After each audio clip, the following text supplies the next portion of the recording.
हरे कृष्णा। जो जीवा को संयम बनाए दी कर लिया, वो रोग व्याधि को मध्य भी संयम कर लिया।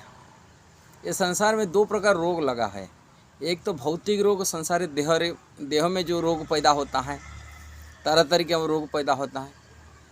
और आध्यात्मिक रोग, जो संसार को देहात्मा मानसिक रूप में हम लोग इस शरीर को मान लिए, देह मान लिया और भौतिक जीवन को ही जीवन मान लिया, किंतु आत्मा के ज्ञान से अभाव से ये रोग पैदा होता है।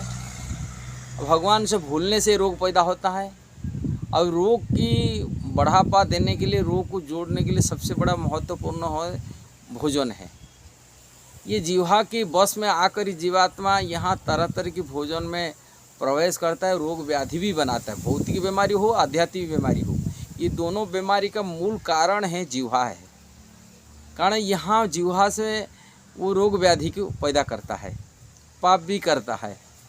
पाप की माने मतलब पापी पेट है, ये पापी जीवा भी है, भोजन करता है। ये भगवान की प्रसाद नहीं खाता है, कोई भगवान को अर्पित करके प्रसाद नहीं खाता है, भगवान गीता में बोलते हैं वो पाप ही भोजन करता है, पाप कर खाता है।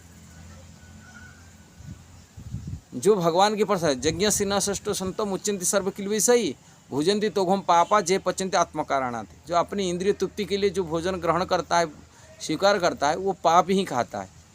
किंतु यदि भोजन भगवान को अर्पण करके प्रसाद कर खाता है, संत पुरुष मुक्त हो जाता है, सर्व प्रकार किल, सर्व प्रकार दुख से मुक्त होता है। रोग की हमको दुख दिलाता है, व्याधि हमको दुख दिलाता है।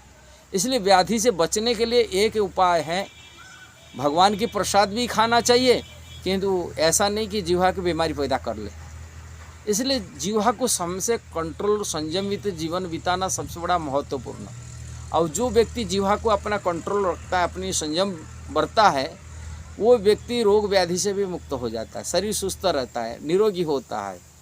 रोग व्याधि का मूल कारण है जीवा है, भोजन है। इसलिए भोजन अब किसे करना। अब भोजन करने के लिए जाते हैं, भक्ति करते, पराई धन खाने भी दूर रहना चाहिए। दूसरी की धन, पराई की धन, ये विष तुल्य रहता है।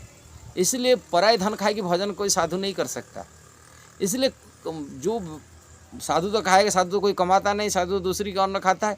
वो साधु देखना चाहिए कहाँ किसी की धन खा रहे, वो किस प्रकार कमा के हमको खिला रहा है, किस प्रकार कमा कर दे रहा है। इनकी दान को स्वीकार करना चाहिए, जो दान निष्पाप हो, पाप रहित दान ग्रहण करके यदि हम पाप की भोजन करते हैं, हमको बीमारी तो शरीर की बीमारी पैदा करता है, आध्यात्मिक बीमारी भी पैदा कर लेता है। इसलिए दोनों बीमारी से बचने के लिए होगा तो हमको जीवा को संयम बरतना पड़ेगा, जीवा को कंट्रोल रखना पड़ेगा। तभी आएंगे हम भौतिक क्षेत्र में विकास भी कर सकते हैं, आध्यात्मिक क्षेत्र विकास करते हैं। जितना जीवा को अपना संयम बनाए के रख जो व्यक्ति, वो इतना प्रगतिशील व्यक्ति है इस संसार में, इतना रोगग्रस्त से मुक्त है, निरोगी है, उनका शरीर सुस्त है।